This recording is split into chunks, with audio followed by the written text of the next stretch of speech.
The council chamber floated in the void of space, a massive ring of metal and glass that orbited the neutral world of Axis Prime, inside its grand hall.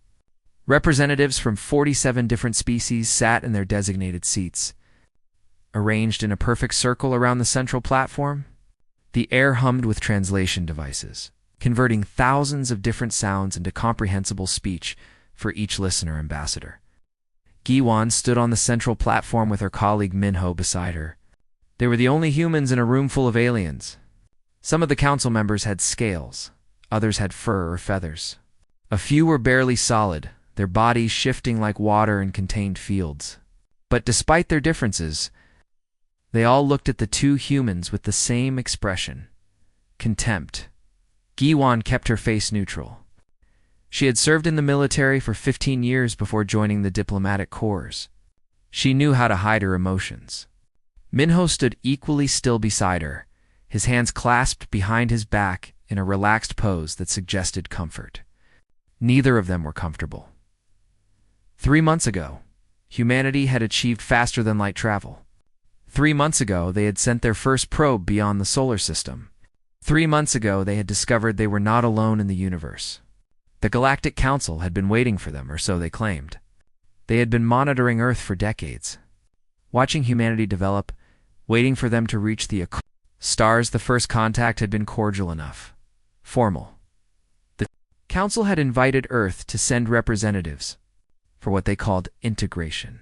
Discussions. Yuan and Minho had arrived 2 weeks ago with a small staff, ready to negotiate humanity's place among the stars.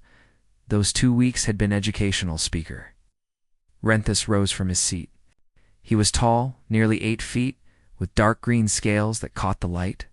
His species, the Viaran, had been part of the council for over 2,000 years. He moved to the center of the platform, forcing Giwan and Minho to step aside. The message was clear. This was his space, not theirs.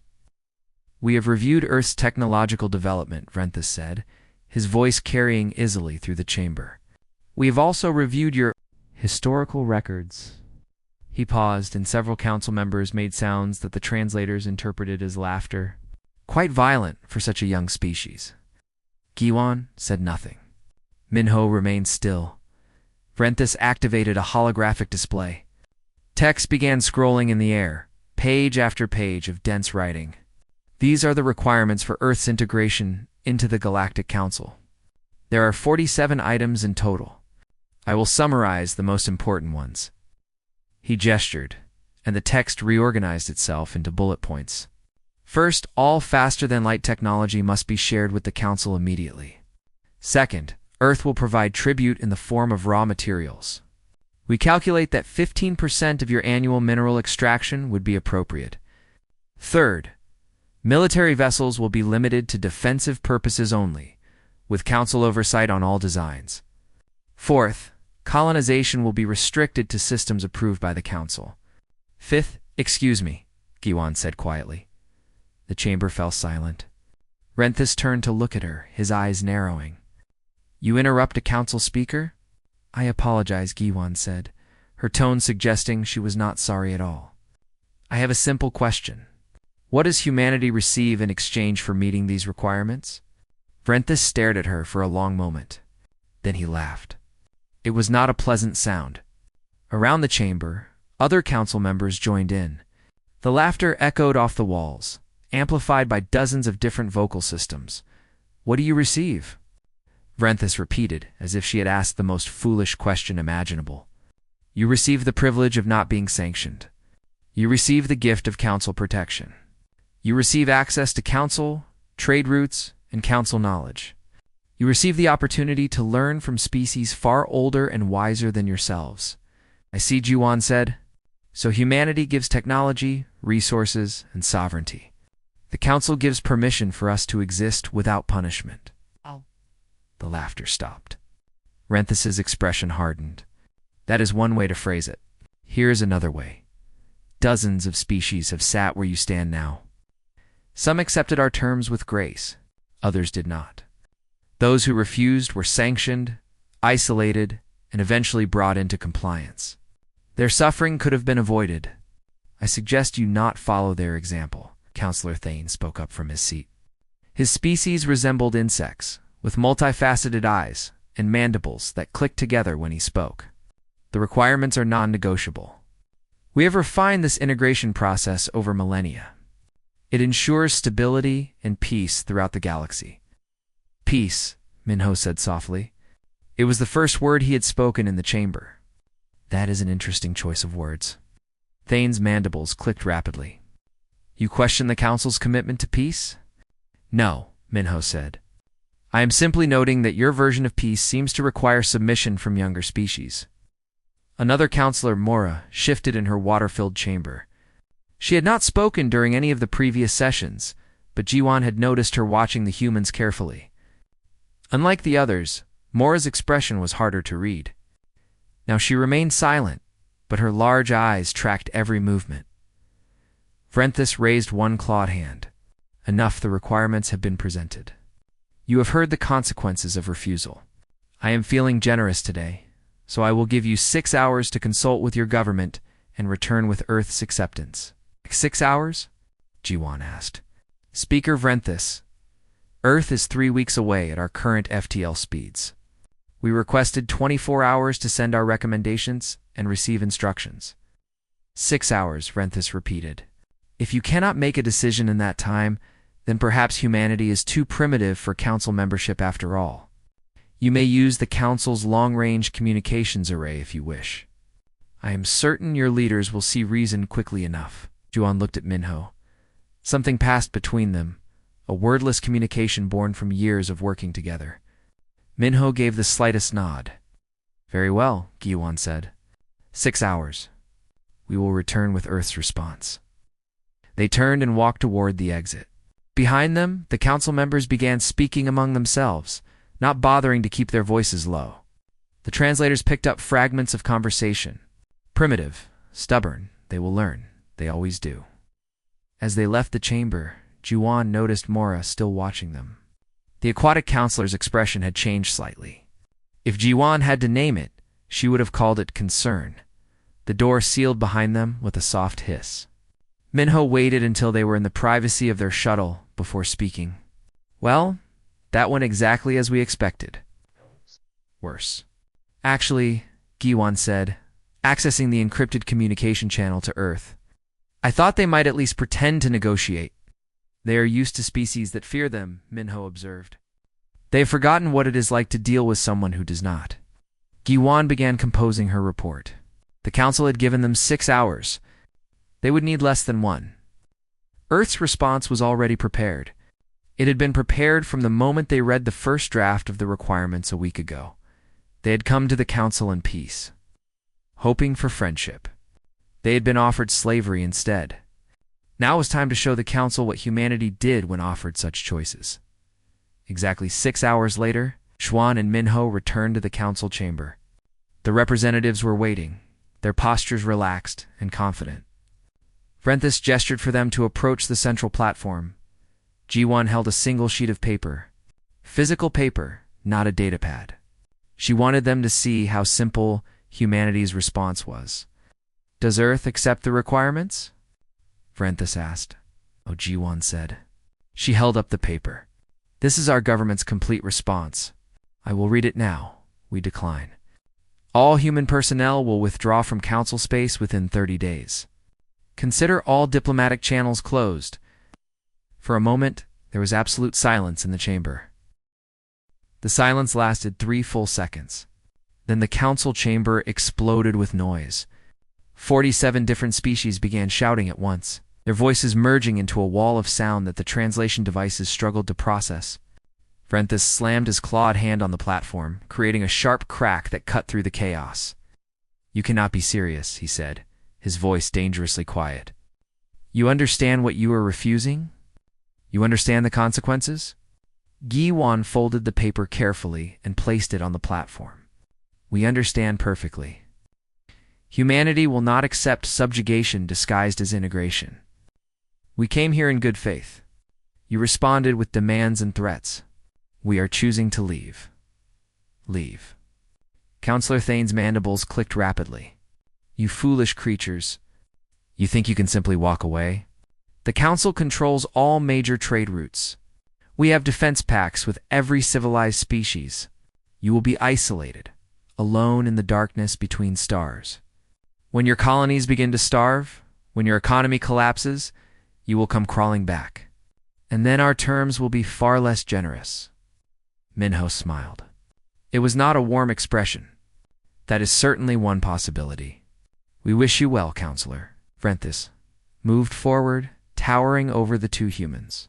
In 2,000 years, no species has refused the Council. Do you know why? Because the alternative is extinction. We have dealt with stubborn species before. Sometimes they see reason. Sometimes they disappear entirely. Which do you think humanity will be? Giwan met his eyes without flinching. I suppose we will find out. 30 days, Speaker Vrenthis. All human personnel and equipment will be removed from Council space. After that, we would appreciate if Council ships stayed out of our territory. Or what? Vrenthis demanded. Or we will ask them to leave, Guan said simply. Goodbye, Speaker. She turned and walked toward the exit. Minho followed. Behind them, the Council erupted again, but the two humans did not look back. They had said everything that needed to be said. The next 30 days transformed the galaxy in ways the Council did not expect. Admiral Pyok commanded the human fleet from the carrier Indomitable. He received orders from Earth within hours of the Council meeting. The message was brief. Begin Operation Exodus. All personnel and assets to be withdrawn. No exceptions. Time limit, 30 days. Hayok had been preparing for this possibility since humanity's first contact with the Council. Every human ship in Council space had sealed orders, updated daily, detailing exactly how to execute a complete withdrawal. Now those orders were activated. The first ships began moving within 6 hours. Human trading posts in neutral zones shut down, their goods packed, their structures dismantled. Colonial outposts in disputed territories went dark, their inhabitants evacuated under cover of night. Research stations near Council borders launched everything of value toward human space and destroyed everything else. The Council noticed, of course. How could they not? But they interpreted it as panic, as chaos. They thought humanity was scrambling, confused, desperate. They did not see the careful coordination behind every movement. Captain Nari commanded the diplomatic vessel Horizon. She was responsible for evacuating the last human personnel from Council space. On day 27, she received a visitor. Counselor Mora had requested a private meeting. They met in Horizon's small conference room. Mora's containment suit allowed her to exist outside her water-filled chamber for brief periods. She settled into a specially designed chair, her large eyes fixed on Nari. I wanted to speak with someone before you all disappeared, Mora said. Her species communicated through a series of musical tones that the translator rendered as a soft, feminine voice. The Council believes you will return within a year, begging for readmission. That seems to be the common opinion, Nari said carefully. I do not share it, Mora continued. I have studied your species during your time here. Humans are different. The way you coordinate, the way you plan. The others do not see it because they do not want to see it. But I see it, and what do you see, Counselor? I see a species that came prepared for exactly this outcome, Mora said. I see withdrawal that is too perfect, too organized to be improvised. I see people who are not afraid, even though they should be. I see a trap, Captain Nari, but I cannot determine where the jaws will close. Nari said nothing for a long moment. Then she stood and offered her hand. I hope your people survive what is coming, Counselor Mora. You seem like someone who understands respect. Mora looked at the offered hand, but did not take it. Her species did not have the physiology for handshakes. A warning, then? An observation, Nari said. The Council believes strength comes from size and age. Humans learned long ago that strength comes from unity and purpose. When the Council realizes this, many will suffer. I hope you are not among them. Mora left shortly after. Nari watched her go, then returned to her duties. 3 days later, Horizon was the last human ship to cross out of Council space. Behind them, every human presence in Council territory had vanished. The Council waited for humanity to collapse. Weeks passed, then months. Human ships stopped appearing in neutral trade zones. Human colonies in the frontier went silent, their communication arrays apparently shut down.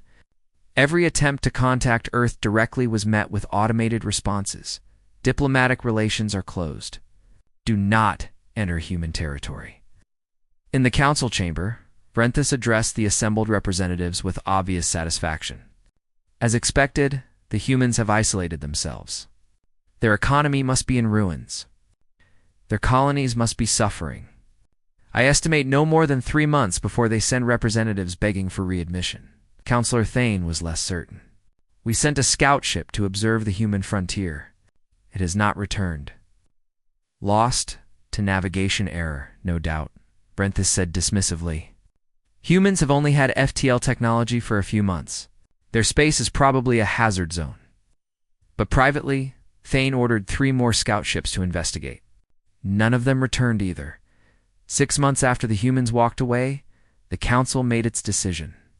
Vrenthus called for a vote. The humans must be reminded of reality. I propose we send a fleet to their frontier.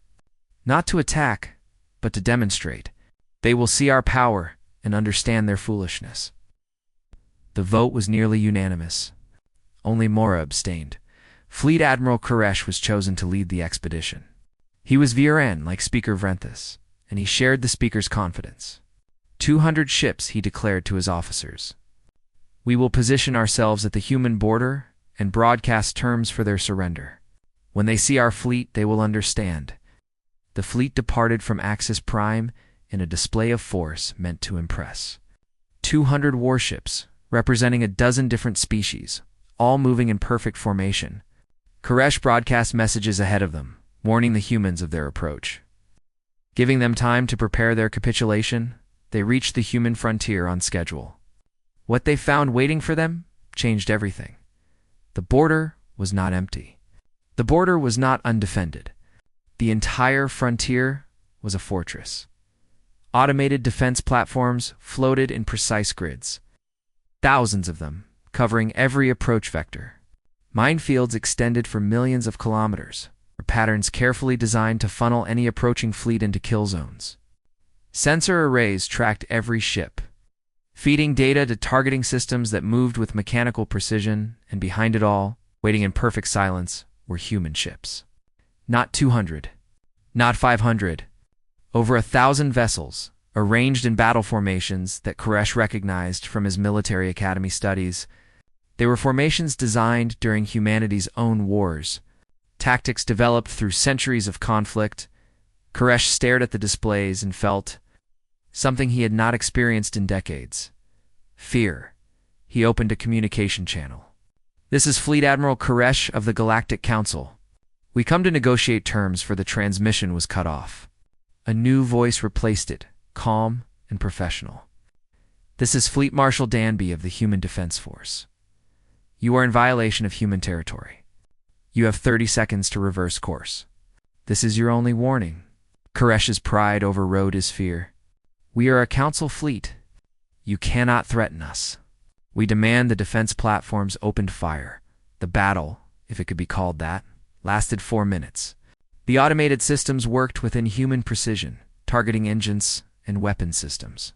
Human ships launched drone swarms that moved like schools of fish, overwhelming council shields through sheer numbers and coordination. Energy weapons that should have missed somehow found their targets. Missiles that should have been intercepted struck home with impossible accuracy.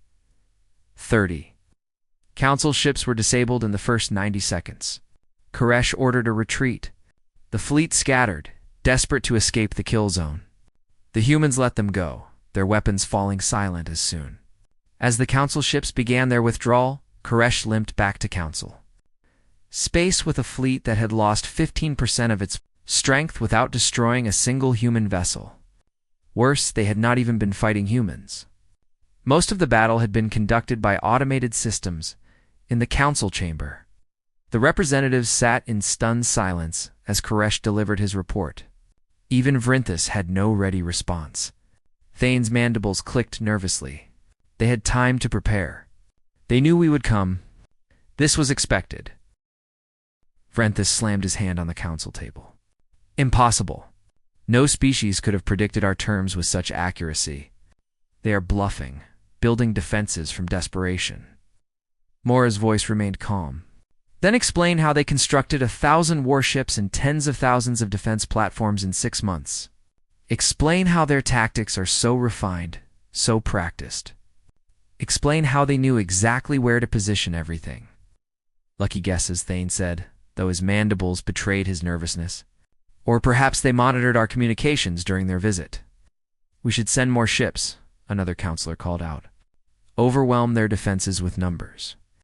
They cannot possibly have the resources to maintain such a fleet. And so the council made its second mistake. They escalated. 600 warships departed from 3 different council strongholds. The plan was simple. Approach from multiple directions. Force the humans to divide their fleet, then push through with superior numbers. Koresh led the largest group, determined to redeem himself. 2 other admirals commanded the remaining forces. They reached human space within a week. The defenses had multiplied. Where there had been thousands of platforms, there were now tens of thousands. The minefields had expanded, and the human fleet had vanished entirely. Where are their ships? Koresh demanded, studying the sensor readings. The platforms are autonomous, but they had over 1,000 vessels. Where did they go? His sensor officer looked up with wide eyes. Admiral, we are receiving reports from Council Space. Human ships are attacking supply depots near the Venmer system. Possible, Koresh said. That system is 3 weeks behind us. They would have needed to, he stopped, understanding flooding through him. They went around us. While we came here, they went there. More reports flooded in over the next hour. Human strike groups were appearing throughout Council Space, hitting targets with surgical precision. They destroyed shipyards. They disabled communication relays. They raided supply depots. But they never touched civilian centers. Not one Council civilian was harmed.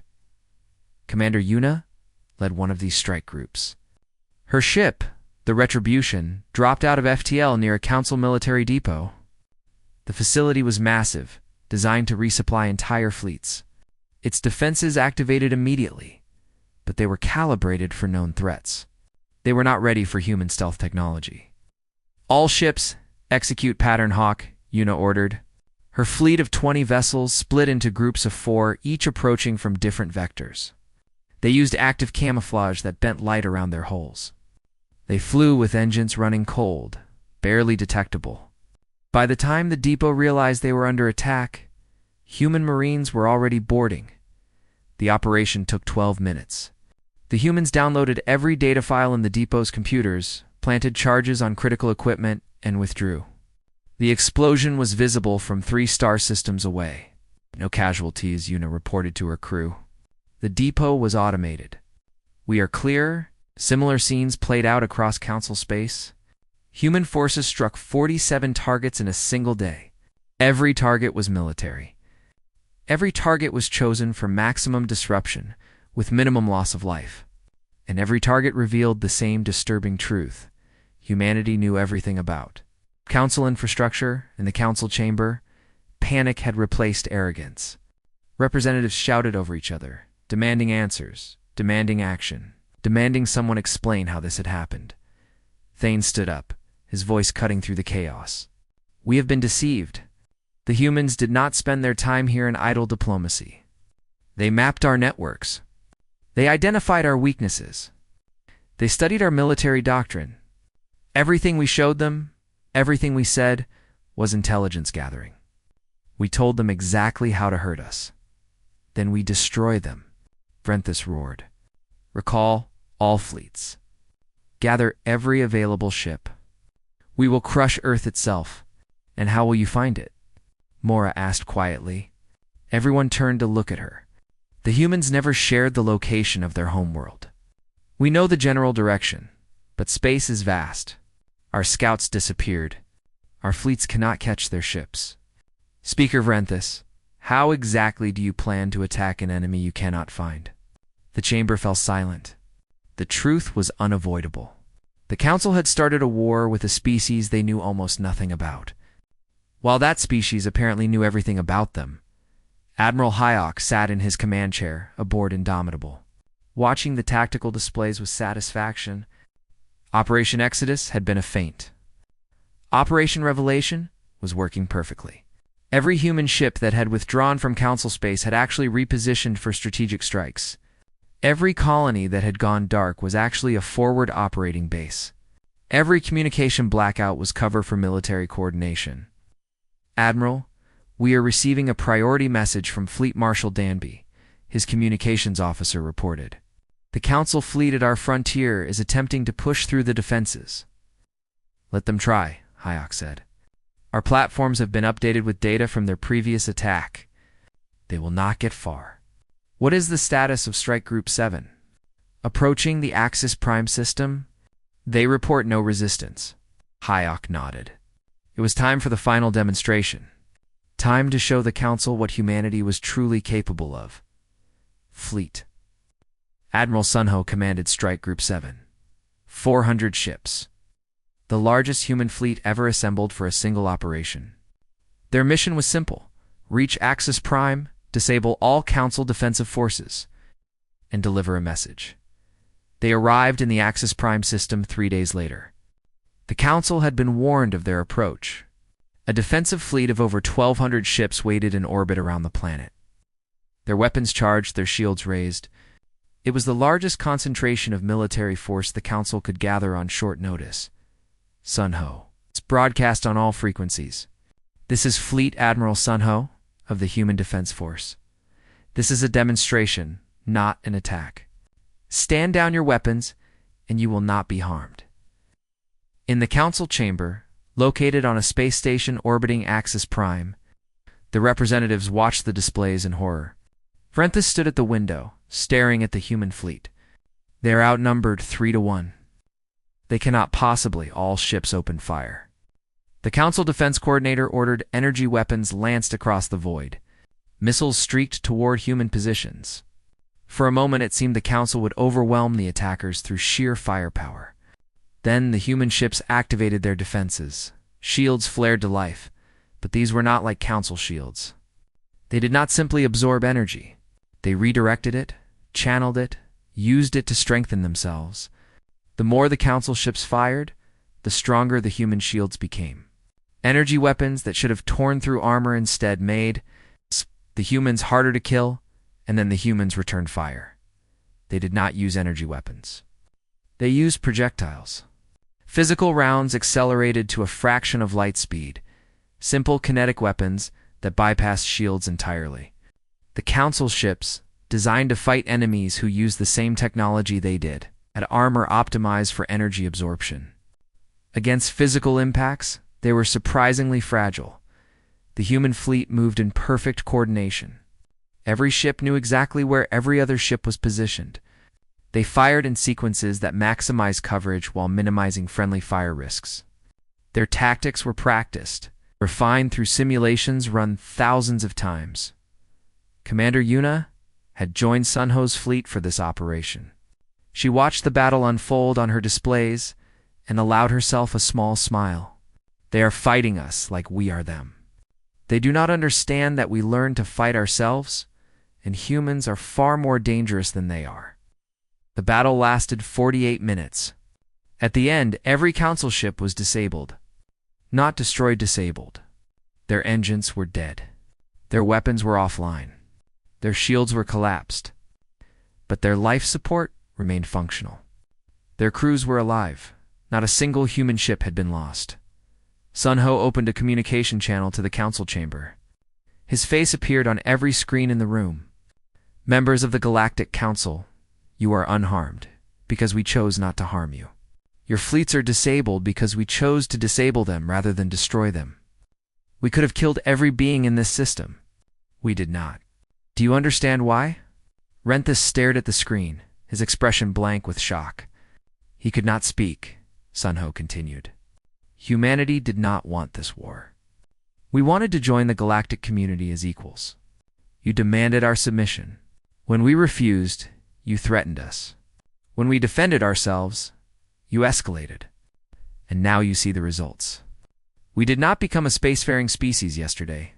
We have been planning for this moment for decades. We knew long before we met you what kind of welcome we might receive. Mora stepped forward, her voice carrying through the chamber. How? How did you know what we would do? Sunho's expression softened slightly. Because we know what we would have done, Counselor. Humanity spent 10,000 years fighting itself. We have seen every form of conquest, every method of subjugation, every excuse for domination. When we finally achieved peace, it was not because we learned to love each other. It was because we learned that the alternative was extinction. We know war, Counselor. We know it in ways you cannot imagine. And that is why we will never submit to it again. The council chamber had never been so quiet. Representatives from 47 species sat motionless, staring at the holographic display that showed humanity's terms. The document was surprisingly short. After the demonstration of overwhelming military superiority, many had expected demands for territory, resources, or revenge. What they received instead was something none of them had anticipated. Researcher Bora had spent the last 6 months studying everything available about human history. She was Thelian, a species known for their analytical minds and academic pursuits. While the council had dismissed humanity as primitive newcomers, Bora had been disturbed by what she found in their historical records. Now, with the council's fleet disabled and human ships orbiting Axis Prime, she finally had the opportunity to present her findings. She stood before the council, her hands shaking slightly. I have been attempting to warn you for months. You would not listen. Perhaps now you will. Renthis, who had been silent since the battle, looked at her with empty eyes. Speak, researcher. We are listening now. Adora activated her own display. Images appeared in the air. Photographs, videos, historical records. Human civilization is approximately 12,000 years old. For 10,000 of those years, they were at war. Not occasional conflicts, not brief disputes. Constant, unending war. Nation against nation, tribe against tribe, ideology against ideology. They fought with stones and clubs, then with bronze and iron, then with gunpowder and nuclear weapons. They came within minutes of destroying their entire species on multiple occasions. She paused, letting the images shift. Mushroom clouds? Burning cities. Soldiers in trenches. They developed weapons that could kill millions in seconds. They created diseases that could wipe out continents. They built machines designed for nothing but efficient slaughter. And they used all of these things on each other. Counselor Thane's mandibles clicked. We know they are violent. This is not new information. You do not understand, Bora said, her voice rising. Every species in this council came from worlds with predators. We know violence. But human violence is different. They did not fight for territory or resources alone. They fought for ideas, for beliefs, for pride. They would destroy themselves rather than submit to each other. Do you comprehend what that means? The chamber remained silent. Bora continued, her voice shaking. 200 years ago, they nearly ended their civilization in nuclear fire. Instead of learning to never fight again, they learned how to fight better. They studied every failure, analyzed every defeat, refined every tactic. When they finally achieved peace, it was not because they became peaceful. It was because they became too efficient at killing each other to survive another war. She brought up more images. Military academies, strategic simulations, tactical handbooks. They have schools dedicated to teaching warfare. They have entire fields of study focused on how to destroy enemies more effectively. A human child can explain basic military tactics before they finish their education. An average human civilian understands more about combat operations than most of our military officers. Mora spoke softly. How many wars have they fought? Bora's voice dropped to a whisper. I stopped counting at 10,000. Those are just the major conflicts. Minor battles, skirmishes, and small wars number in the hundreds of thousands. They have been practicing warfare longer than some council species have existed. The display shifted to show human military formations, battle strategies, logistical systems, and they remember it all. They study their own history obsessively. Every failure is analyzed. Every success is replicated. They teach their commanders using examples from wars fought thousands of years ago. When Fleet Admiral Sunho used his tactics against us, he was implementing strategies developed before humanity had electricity. Vrenthus finally spoke. Then how did we not see this? How did they hide their nature from us? They did not hide it, Bora said. We refused to see it. They told us about their history. They offered to share their military records.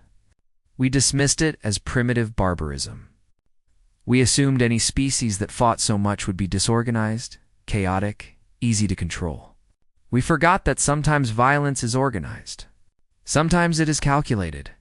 Sometimes it is perfected. Ambassador Minho appeared via holographic transmission. He stood in what appeared to be a human vessel, his hands clasped behind his back. Researcher Bora has given you an accurate summary. I am here to provide additional context and to explain our terms. The council representatives turned their attention to the display. Minho's expression was neutral, professional. Humanity did not want this conflict. We came to the council hoping for friendship, cooperation, mutual growth. We were offered slavery. When we refused, you chose violence. Now, you have experienced the results of that choice. He paused, then continued. You need to understand something fundamental about humanity. We do not enjoy war. We do not seek it. But we have learned through millennia of suffering that sometimes war finds you regardless. When it does, the choice is simple. Win or die. We chose to win, Minho gestured, and a new document appeared. These are humanity's terms for peace. First, the Galactic Council will be restructured. No more tribute systems. No more forced technology sharing. No more restrictions on younger species. Every member species will have equal representation and equal voice. Renthus stood up. Impossible. The council has operated on seniority for too long, Minho interrupted. Your system is built on subjugation. It creates resentment, fear, and eventually conflict. It will be changed, or humanity will ensure the council ceases to exist. The threat hung in the air. After the demonstration they had just witnessed, no one doubted humanity's ability to follow through, Minho continued. Second, the council will publicly acknowledge its attempts to subjugate humanity and any other species that were coerced into membership. This is not about humiliation. This is about accountability. Third, a new council oversight committee will be established with human representation to ensure these abuses do not occur again. Mora moved forward in her containment suit. And if the council refuses these terms, then there will be no council, Minho said simply. Humanity will ensure that no species is ever again threatened with subjugation by you. We will dismantle every military installation, disable every fleet, destroy every weapon that could be used to force compliance, and we will continue to do so until you accept that cooperation must be voluntary. Thane's mandibles clicked rapidly. You would destroy thousands of years of galactic civilization? No, Minho said. We would destroy a system built on oppression and allow something better to grow in its place. The council could be a force for good. It could be an organization that truly promotes peace and cooperation, but not while it operates through threats and coercion. Bora spoke up again. There is something else the council should know. I found references in human historical records to other species that were subjugated by the council. Species that joined under circumstances similar to what humanity was offered. The chamber erupted. Representatives began shouting, demanding Bora provide proof, insisting that all council members joined voluntarily. But several representatives remained silent, their expressions suggesting Bora had touched on something they preferred to keep hidden. Minho's voice cut through the chaos. We know about the Polari. We know about the Fendril. We know about at least 7 other species that were given the same choice humanity was offered. Submit or be isolated. Some chose submission. Others were pressured through economic sanctions and military threats. This is not a council. This is an empire, pretending to be a democracy. Vrenthus collapsed into his seat. His entire worldview had been shattered in the span of hours. The mighty Galactic Council, 2,000 years of tradition and power, reduced to this.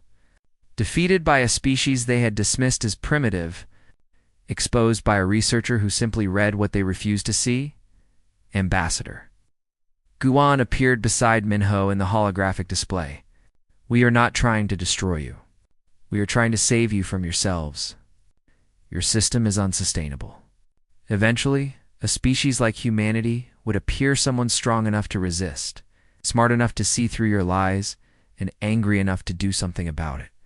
We could have been that species. Someone else will be if you do not change. She leaned forward.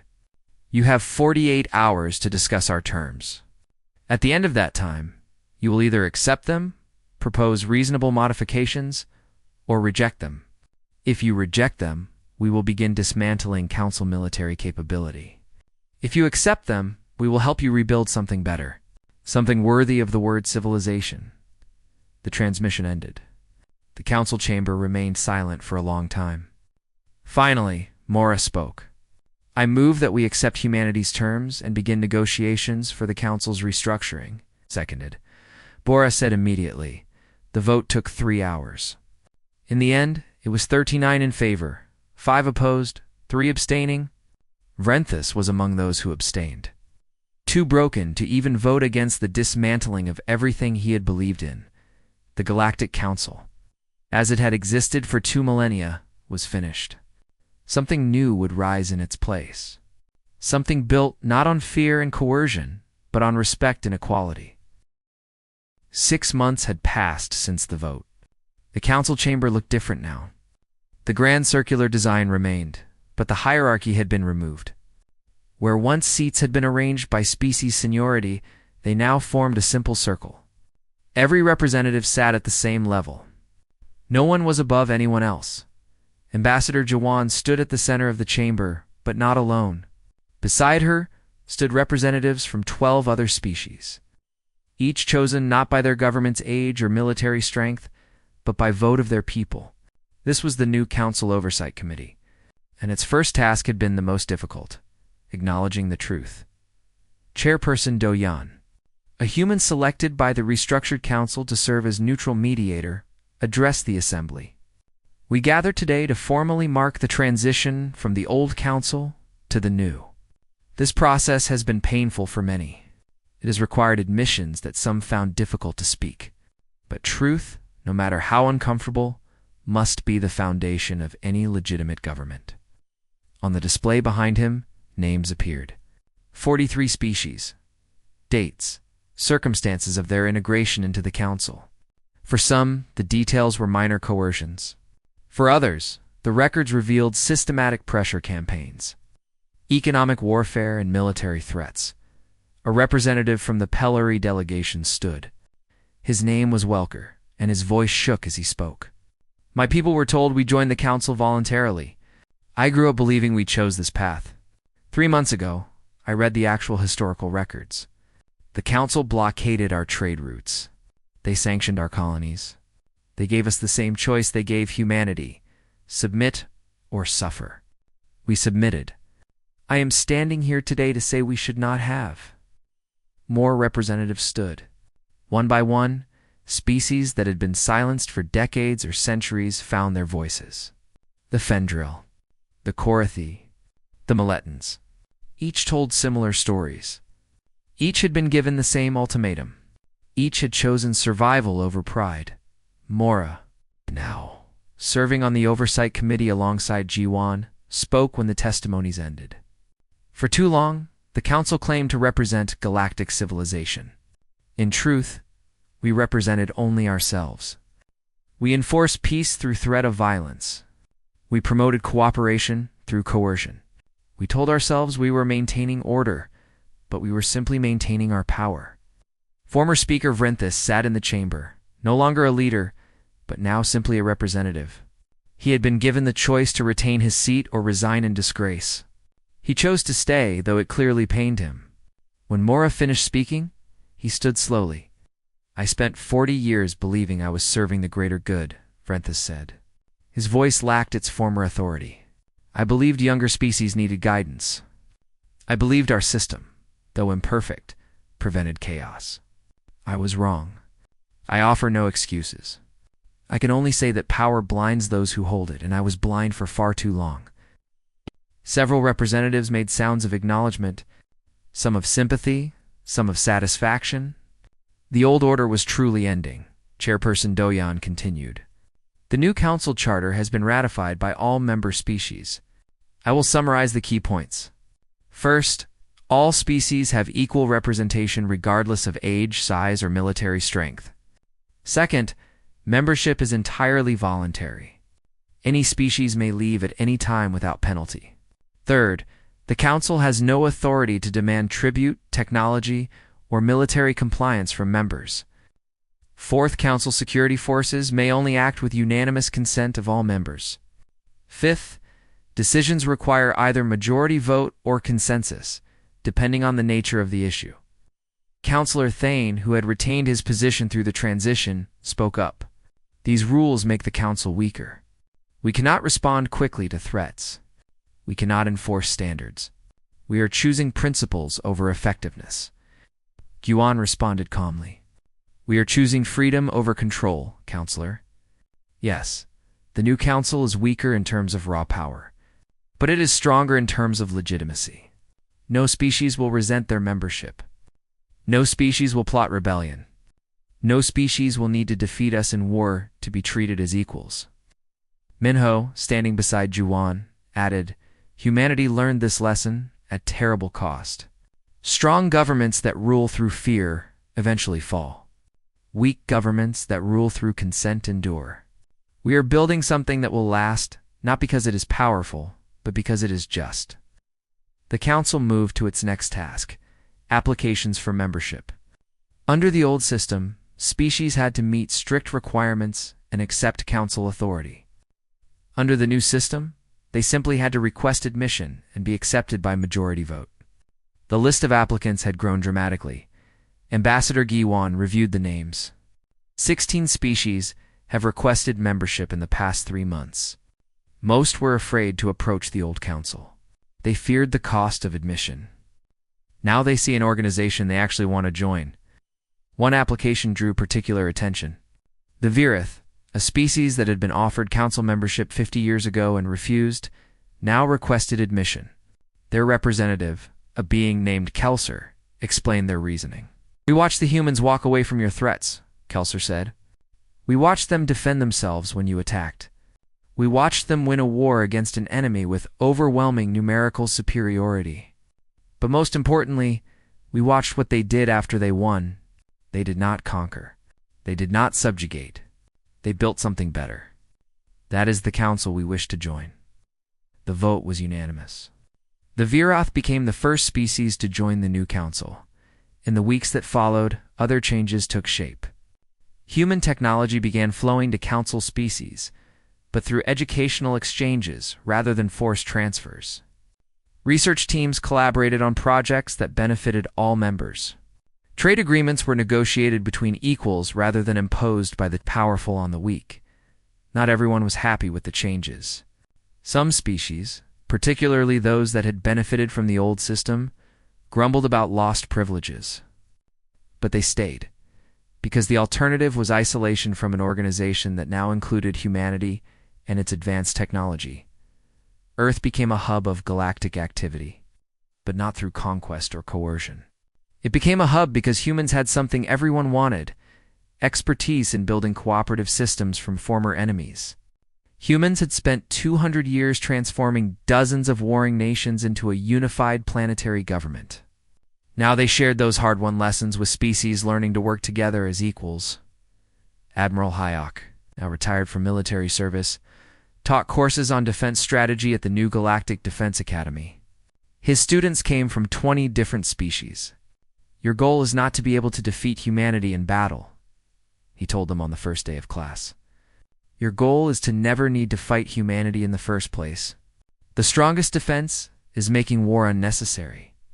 Fleet Marshal Danby served on the Council's Security Committee, helping to develop protocols for responding to actual threats rather than manufactured ones. Commander Yuna trained Council officers in unconventional tactics.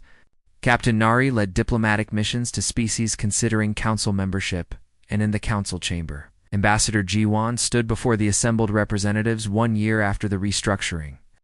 I want to address something that many of you think but few say aloud. You wonder if humanity engineered this entire situation. You wonder if we planned to force council reformation from the beginning. The answer is yes and no. She paused, meeting the eyes of representatives around the circle. We did not plan to start a war. We hoped the council would surprise us, that you would offer genuine partnership. But we prepared for the worst because we had learned, through our own painful history, that hope is not a strategy. We built our defenses. We studied your systems. We created contingencies. Not because we wanted to use them, but because we could not afford to be unprepared. Vrenthis spoke up, his voice thoughtful rather than bitter. You used our arrogance against us? You let us believe you were weak. We let you believe what you wanted to believe, Jiwan corrected. We told you about our history. We offered to share our military records. You dismissed all of it because you assumed violence meant weakness. That was your choice, not our deception, Mora added. The question now is not about the past. It is about the future. We have built something new, something better. The question is whether we can maintain it. Chairperson Doyan stood, which brings us to today's vote. The Oversight Committee proposes that Council headquarters be relocated from Axis Prime to a new station, built cooperatively by all member species. With no single species having more influence over its design or function, this would symbolize our commitment to equality. The vote passed easily. Within months, construction began on Unity Station, positioned at the gravitational center point between the territories of all council members. The station was designed by architects from 15 species, built with materials from 30 colonies, and powered by technology shared freely rather than extracted through coercion. 2 years after humanity walked away from peace talks, the Galactic Council held its first meeting at Unity Station. Representatives from 62 species attended. More than a dozen were species that would never have considered joining the old council.